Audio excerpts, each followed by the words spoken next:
and welcome to Peter the Rev, and it's good to see you back again. And I just want to thank everybody for their emails and their comments, and it's just great. What I'd like to talk about today is the 25 things that men should stop doing. So now that we've finished talking about headship in the home and taking responsibility, this is another area in our lives where we need to take responsibility. And as I said earlier, that a lot of us haven't been taught, or we haven't seen really the right way to be a husband or a father or even a family man. And if you a lot of you were like me, I faked it for many years. And you know what? It's really showed. So sometimes we need encouragement to be the man that God intended us to be, and that's where I come into play, and to help out and to make sure that you guys are on the up and up, and that you get pointed in the right directions. But you know what? Sometimes we need to learn how to stop doing things to make our lives easier and our marriages better. And we sometimes, the biggest problem in our lives is that we tick our wives off. And you know what? We come up with this name of we're a jerk. And you know what? Maybe your name is jerk. And if it is, then you know what? Then you don't need to listen any further. But I suggest you do for the benefit of your family. And sometimes we need to find out how to do things right. Now, there's a number of ways of doing it. You can get a book and read up on it. Or you can find a mentor and somebody that's willing to help you, or you can figure it out on your own. Well, you know what, guys? I tried to figure it out on my own many times, and guess what? It didn't work out. And if you haven't got it figured out by now, I suggest you take one of the other two things that I've offered you today. Okay? Now, it's nice to find someone again who you can get pointers from, and where you can get information from. And the best thing is you find somebody who's been married for a while and who are willing to take you on and mentor you. And you know what? There's nothing wrong with that. In my case, my wife was very, very, very patient with me, because I had a lot of learning to do in the early years of our marriage. And you know what? And I'm so thankful that she had the patience, and that, she stood by my side. So you know what? And there's different things that we need to do, and there's different things that we need to talk about and adjust things in our lives. So what I really think that we need to do is, take some of this stuff that we're learning and put it into practice. And you'll find that, this being in practice and making it work, it does benefit you and it does benefit your family. So what I'd really like to do is, number one, is I like to say, look, guys, stop faking it, because you don't know it all. And second of all, these things that I'm going to talk about today are things that really were presented to this website by men. It wasn't a woman saying this, it was men saying this, saying these are the things that we need to do, that we need to stop doing this in our family and to our wives, so that, they have a better life and a better family thing. So let's get started. And you know what? Today's number one is we're going to start with stop acting like you've won the battle, and that you don't need to pursue your wife anymore because you're married. And you know what, guys? We need to keep the romance in our marriage. Number two would be, if your wife is a stay-at-home mom, do not think that her job is any less or less important than yours. Because you know what? Especially if you got preschoolers at home, that, guys, you know what? My wife and I babysit the grandkids sometimes, and I'll tell you, at the end of the day, I'm tired. So, don't ever think that because your wife is staying at home that she's not doing anything. Because she's looking after the house, cooking dinner, getting stuff ready, looking after the kids and everything else. So, you know what? You need to understand that, and come to the terms that, her job is just as important as yours, because she is raising your kids too when you're not there. Number three would be stop coming home from work and plopping yourself on the couch and watching TV all night long. Guys, your day doesn't end just because you finished off the clock at work. Your day is just beginning, and it ends when you hit the sheets at home. Okay, so you need to help out around the house. Just don't go home and plop on the TV. Okay, another thing that men have noticed is stop working so much. Find a healthy balance between work and family.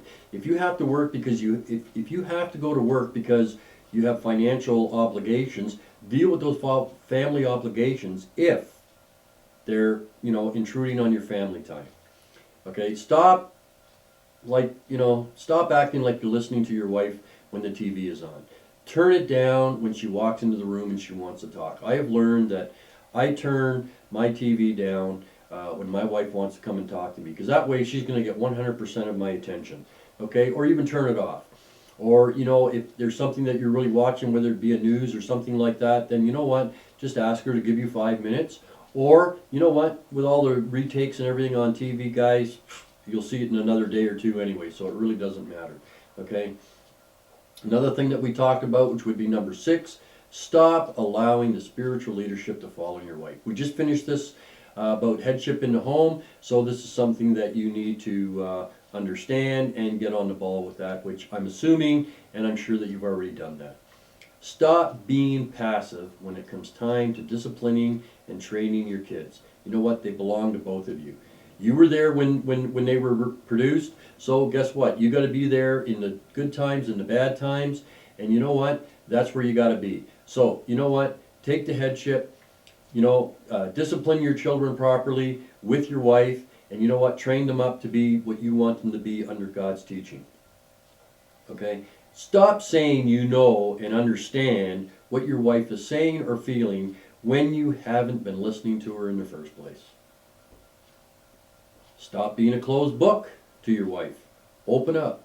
You know what? We have no problem opening up to the guys at work. We have no problem in dealing with things that happen at work, and we have no problem with any of that stuff. But you know what? We need to open up in front and with our wives. Stop allowing your role as head of the house to be an excuse to do what you want to do. True leaders are servers, and they sacrifice. Stop dishonoring your wife. Don't criticize her in public, and don't criticize her in front of the children.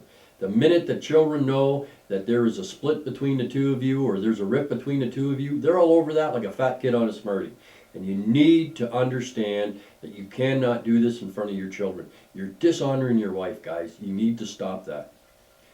Another important thing is when your wife irritates you, and I know, it's hard to understand, but you know what? Sometimes, ladies, you do irritate us.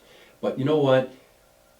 You either need to count to 10 or count to 100 or leave the room. Do what you have to do. But guys, remember, your wife is a gift from God. Okay? You married her under the pretense that you were going to be together for the rest of your life. And you know what? You have to learn to live together. Stop using your size and your strength and your anger to intimidate your wife and your kids. Guys, you got to do it with love, understanding, and humble yourself. Number 14 is one of the worst ones that I think is unbelievable, is stop using the word divorce. That word should be taken out of the dictionary. That shouldn't even be a word that should even be allowed in any Christian home or anything. Guys, that is such a destructive word. You know what? I know that you don't mean it when you say it, so stop saying it. It's that simple. Don't shy away from difficult conversations, number 15, with your wife. You know what? We need to deal with these difficult conversations because here it is. They will come and they won't go away until you're dealt with them. And it's that simple. So deal with them as quickly and as humanly possible. Deal with all of this stuff. Stop buying expensive purchases without your wife's noticing or without your wife's permission. Don't let your eyes linger too long at a beautiful woman. You can't help the first look. Guys, you can't help the first look. But what I'm saying is it's the second look that gets us in trouble. Okay? Do the first one, that's fine. Wives are accepting to that. The second one, you're done like dinner, boys. You know what? And if you've got an issue with that, then guess what? You need to deal with it. You need to find out the best way to deal with those issues and, talk to somebody about it. But the thing is, if your wife catches you doing it, just admit to it, guys, because you know what? She's not stupid. Okay? Bottom line is she's not stupid and her feelings have been hurt and you need to deal with it. Stop thinking that you know more than your wife because you know things that your wife doesn't know and your wife knows things that you don't know. And guess what? I go to my wife for a lot of things in certain areas because she knows a lot more than what I do. Stop assuming you know what your wife is thinking. Ask her how she is feeling and why. Guys, you know what? You don't know what she's feeling because you know what? They are emotionally prompted, okay? And we're not. So we need to understand that, you know what? We don't know what they're thinking and we don't know what they're feeling until we ask them. So you know what? Ask them, okay? When your wife is talking to you about a problem, here's another thing that we have when people come to my office, is that when your wife is talking to you about a problem, just listen to her, okay? She doesn't, you know what? She doesn't want you to answer her question, okay? What she wants is she just wants you to be a sounding board. And here's what I explain to a lot of men when I deal with this subject. It's like this. When your wife is talking to you and she's telling you about a problem and she's, blowing off stuff, you know what? Here's when you answer that question. When she says, are you listening, guys? Here it comes. What do you think? Now you can answer that question. Until then, just listen. Don't even attempt to try and do it because you'll be much better off that way. Stop talking. Number 21, stop talking about your sex life to other guys, guys. That's just crazy. Stupid, okay? I'm a man. I don't do it. I've never done it even before I became a reverend or even before I got into any type of counseling. I never talked about what I did with my wife under the sheets because it's nobody's business. And you need to understand that because it makes you look like a jerk. Okay, and I'm telling you that from one man to another man. I'm not interested in what you do with your wife. It's none of my business. Nor should you be in that position to be telling everybody. Okay, so it's just wrong, guys. Okay, stop telling your wife to submit. Okay, if she's not following you the way that you should be followed, then you're doing something wrong. Think about it, discuss it, and figure it out. Stop feeding your sexual desires from any other source other than your wife. Get out of the books, get out of the movies. If you have a problem with that, go and see somebody. Get it dealt with, get it under control, okay? Because that's where you need to be with that. Number 24, do not be alone with any other woman in any place other than with your wife or with your family. Not co-workers that are of the opposite sex. You just stay away from that because that just opens up a whole can of worms that you don't want to get to. Number 25. Stop thinking that you're a GPS.